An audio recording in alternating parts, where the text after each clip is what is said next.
Hey guys, it's me, 80s144, so welcome back to the channel, guys.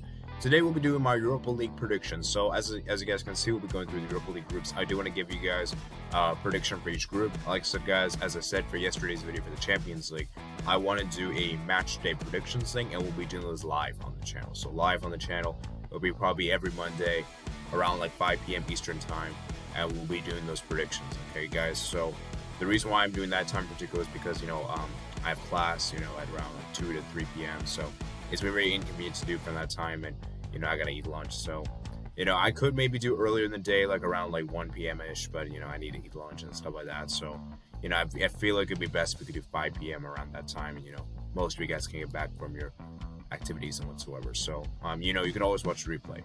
So make sure you guys subscribe to the channel if you're new around here, like this video if you enjoy, and please, guys, please watch the whole video, guys. It really does help my channel grow, and I really do appreciate those that stay to the very end. And so, without further ado, let's go ahead and get started, guys. Let's go ahead and get started. So, let's go ahead and start with Group A. Let me just say this right now, guys. This is one of my favorite groups of the Europa League. I love the way this group is set up, because this is a group of, like, a very interesting here. Like, coming in last place, guys, I got Zurich. Zurich, for me, I feel like they're going to really struggle in this group. They lost their manager to Hoffenheim, and I feel like they will cause some upsets. I feel like they can get a draw in this group. They can nick out a point, perhaps at home, maybe on the road. But regardless, they're going to finish bottom. They're going to finish bottom, and yeah. Third place I got is Bodo Glimt. I think it's a very difficult group for Bodo Glimt in particular. I would love for them to go far in the Europa League, but I think I just think the two teams in front of them is a bit too much quality. And yeah, I like the makeup of this team. I think they'll get some points at home, and I could even see them maybe getting a victory over PSV or Arsenal perhaps, but I don't think it'll be enough for them to cement a top 2 position. And unfortunately, I do have them to finish third in this group. Prove me wrong, Bodo Glimt. I would love for you guys to continue to your fairy tale story. However, I just think it's a bridge too far, and unfortunately, I just don't think they'll do well in this group. Second place in this group, guys, PSV. PSV, for me, very quality team. You have the likes of Sangare that's still there.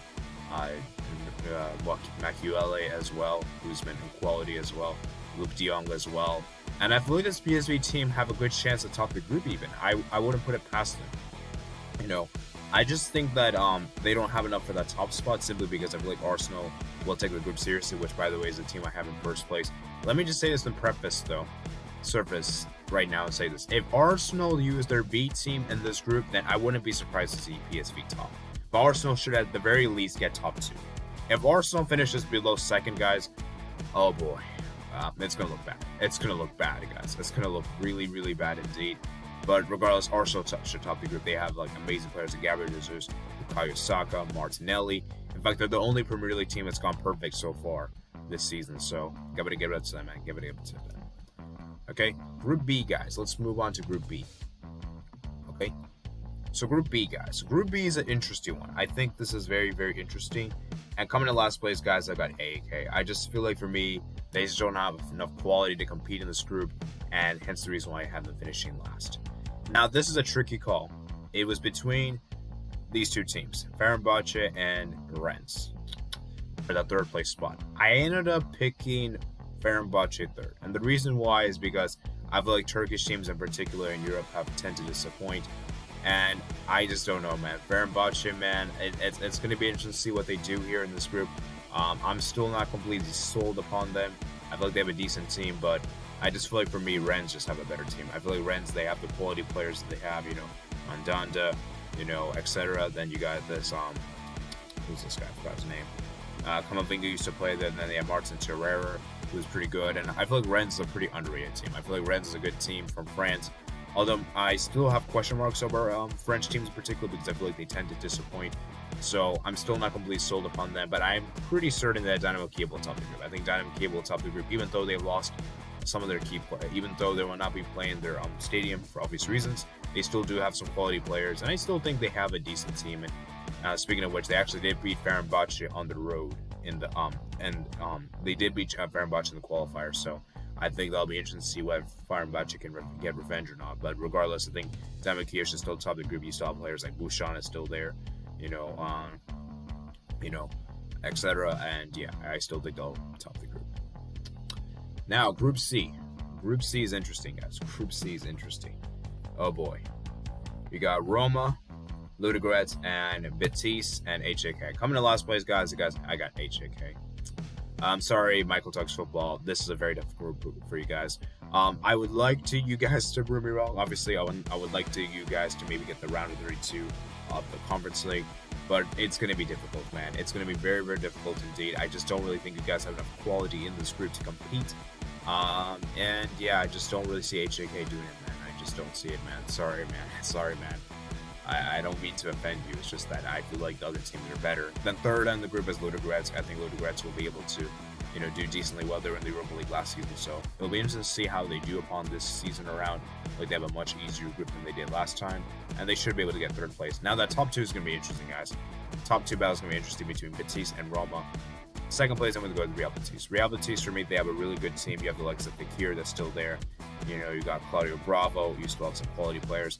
The only reason I don't have Betis to top the group is simply because Mourinho is a cup winning. He's a trophy merchant. He knows how to win trophies, guys, especially European competitions. And I feel like he'll be very, very motivated in the Europa League this season, as they just won the Conference League last season. They are Europa League winners. Conference League winners, sorry. So I feel like Roma will top the group. They have some quality players like Dybala, Tammy Abraham.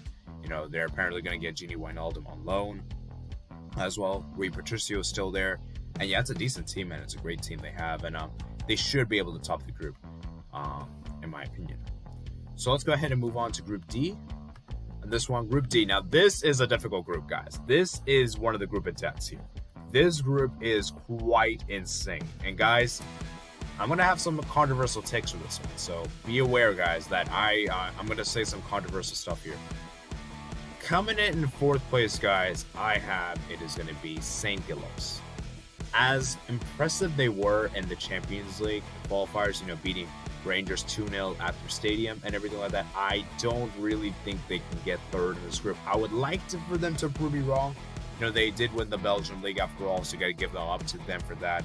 However, I just think that for me, actually they didn't win the Belgian League, but they were very close to it, I think. I just think that for me, it's going to be a bridge too far. I think it's going to be a bridge too far in this one. They'll be very competitive in this group. They'll barely miss out, but I do think they'll just about miss out. And the third I have is Malmo. I feel like Malmo, for me, are a decent team. We saw in the Champions League what they're capable of doing. At home, they're very difficult to beat. On the road, they're not very good. And it's kind of weird in this group because I feel like a lot of these teams are like really good home teams, but their away form is not very good. And so that actually makes it really difficult to call in this one. But yeah, I think Malmo will come third. They'll make things difficult at home, which will probably be where they accumulate the most of the points. And I'd say they should be able to cement a third place finish. Now, second place group I have is Union Berlin. Union Berlin, for me, is a quality team. I really like the makeup of this team. I think they have some really good players. They got Becker, Sabachu. You also have who's the guy? I forgot his name. Haraguchi as well. A very decent team. Union Berlin's a very underrated team, and they just came off a winning against Schalke 6-1. I know Schalke has kind of been on the downward trajectory, but still, to score 6 goals in one game is pretty impressive, regardless of whatever team you play against. So, yeah, I'd say they come second place. Now, I have top in the group, guys, is Braga. Braga is a very good team. I interested in them significantly for last season's Europa League. They made all the way to the quarterfinals. They're a very, very good home team. They're very solid. They're one of the best Portuguese teams. They got some great players. Alvaro Ruiz comes to mind and everything like that. And I feel like Braga is a team that is very difficult to beat. It's very, very difficult to beat this team. And that's the reason why I have them as top of the group. So, yeah, this is going to be a very difficult group to call. It's a very, very difficult group to call. Now we move on to Group E, guys. Group E. That's a little bit more straightforward, in my opinion. I'd say so. Coming in last place, guys, I got is Omenia. I feel like for me, they just don't have the quality players to compete in this group. And that's the reason why I have them finishing bottom. Third, I have is Sheriff. I feel like Sheriff Tiraspol, even though I have kind of not really, I feel like Sheriff has been kind of they have been kind of faltering a bit. I still think Sheriff have that what it makes them good is that defensively they're still very difficult to break down. It's just the goals have been very more dry than ever. And that's the thing that actually made it difficult to play against Sheriff is that defensively they're very solid, and everything like that. So we'll see how Sheriff can do in the Europa League here. And then second place in the group I have is Real Sociedad. Real Sociedad, for me, they have some quality players. You guys got David Silva comes to mind, Zubamendi, then you got Oyarzabal, Romero. Now they did sell Isaac, which I think is a huge loss to Newcastle. And yeah, I just think for me, for Real Sociedad, guys, they have a good team, but my problem with Real Sociedad, guys, is that defensively they're just too weak at the back. They can see too many goals at the back.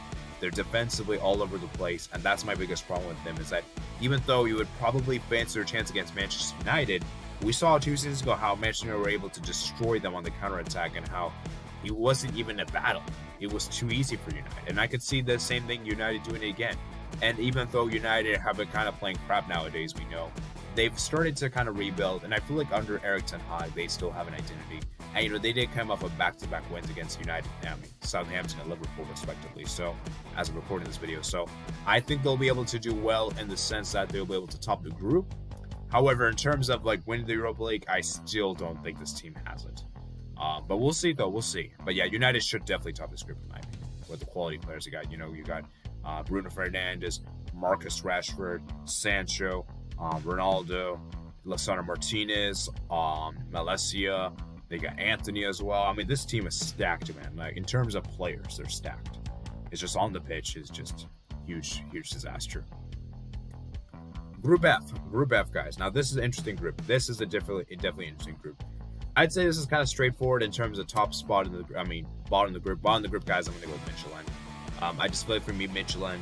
I just don't really think they'll be able to do well in this.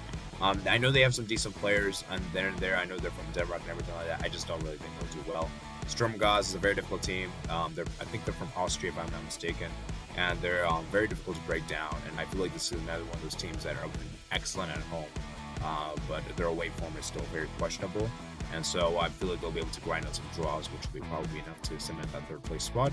And then top 2 in the group, guys, I'm going to go second place Feyenoord. Feyenoord have some really good players, guys. I like the Feyenoord team. You know, they obviously made the Europa Conference League finals. You got to commend them for that. And I feel like they could be a dark horse, guys. They could be a dark horse in this season's Europa League. Sadly, though, I feel like they're up against a huge, tall task of playing Lazio. And Lazio is a very good team, guys. I underestimate Lazio kind of in my Serie A preview by not having them be European football next season, but it's going to be very competitive. It's going to be very competitive. They have some quality players like Milinkovic Savic, Chiri Mobley. You still got Reina, their goalkeeper, I believe. And yeah, they have a great team, man. And they have a great team. And it'll be interesting to see how Lazio do in this season's Europa League, because I think this is a team that can honestly go on a deep run. So we'll see, man. And the Group G, guys, another group of death. Oh my goodness, this one is insane. Now, guys, I'm going to say something that might offend a lot of people here, but I'm going to say it right now, guys. This might seem crazy to say, but I'm actually going with Olympiacos to finish the bottom of the group. Olympiacos, for me, I have just not been convinced with them. I've really lost faith in this team. You know, I saw their road to get to the Europa League, guys. They had to make it through penalties, guys. They've just been really, utterly unconvincing. And they're very lucky to be in part one. I don't think they even deserve to be in part one, if I'm being honest with you guys. And I feel like Olympiacos will really struggle in this competitive group. And that's the reason why I actually have them to finish bottom of the group. Third place in the group, I was Quarterback. I think Quarterback's a quality team. I really like the team, what they did. I think they have great players. You know, we saw what they did in the Champions League qualifiers. You know, they got a draw on the road. Obviously, draw at home, which was kind of disappointing, but they really played really well. Unfortunately, they were not able to make a comeback against Victor Pleasant. But yeah, I feel like this is a great team. They have some quality players. And look out for this team, guys. I think this team can definitely do some damage in this group and cause some surprises. But I just don't really think they have enough to get that top 2 spot. But I think they could get a Europa Conference League spot, which I think would be decent enough for them, to be honest. And then third in the group, guys, maybe second in the group, I have is Nantes. I really like this Nantes team, guys. I think this Nantes team could be a dark horse, one of the surprise teams. They have a very, very good goalkeeper named Lafont, one of the best keepers in League One, guys. I really like this team. And keep in mind, guys, they didn't even finish. They finished mid-table, but you know how they got into this competition? Because they won the league, French Day Cup, and I believe they beat, Nice in the final. So because of the fact they won against Nice in the final, they're in this competition. So I feel like they could do something here in this group. They may be the punching bags of the group. I might be overestimating them, like I probably am. But I just feel like for me, Nantes will do a surprise. And there usually is an upset, guys. There usually is an upset in this kind of European competitions, and at least in the group stage. And I'm going to go with them to come second place. And the first, guys, I got is Freiburg. I think Freiburg's a really good team. I really like the makeup of this team. I think this team plays great football. And I feel like Freiburg's a team that could go in a deep run in this competition. You know, even though they did lose some key players like Schlotterberg, etc., I still think this team is difficult to play against, and they're very, very well run. Very well run. Great team from Bundesliga, and I feel like this team can do well. Now, time finally for the final group, guys. The final group for today, guys, and that is Group H. So coming in last place, guys, it is Ferencvaros. I feel like for me, Ferencvaros is a team that they're decent. They have some decent players. Obviously, as we know, they were in the Champions League, I think, 2 seasons ago with Barcelona's group, if I'm not mistaken. I just feel like for me, Ferencvaros will not do particularly too well in this edition. And yeah, I have them to finish bottom. And I'm going to go Trabzonspor to finish third. I think Trabzonspor has some really good players. They play some great football at home.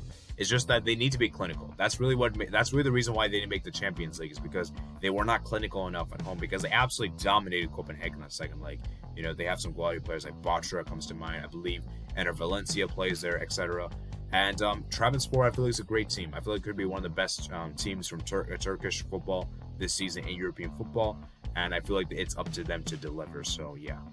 Next second in the group I have is Monaco. Monaco have some really good players, guys. I think Monaco have some great players. You know, obviously you got the likes of Uwissam Ben Yedder. And you obviously got Mbolo as well. You know, they just came off tying against PSG.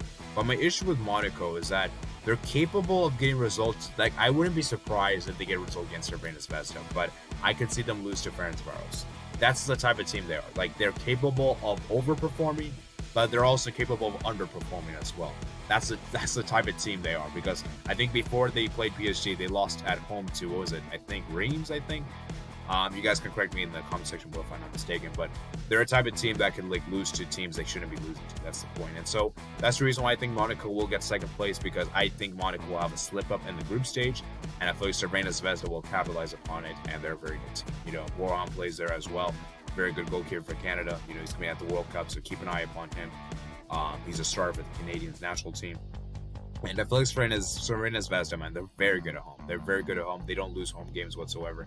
And I feel like they're going to be a team that'll do well in this competition. They'll do well in this competition. So that is going to be it for my Europa League predictions. I want you guys to comment down below your predictions, because like I said, guys, these groups were tough. Like, these groups, I'm not like... there are some groups I'm fairly confident with, but most of these groups, man, I'm not very 100% confident with, which is the beautiful thing about this, is that it's very competitive, and that's what I love to see in the Europa League. So I want you guys to comment down below your Europa League predictions.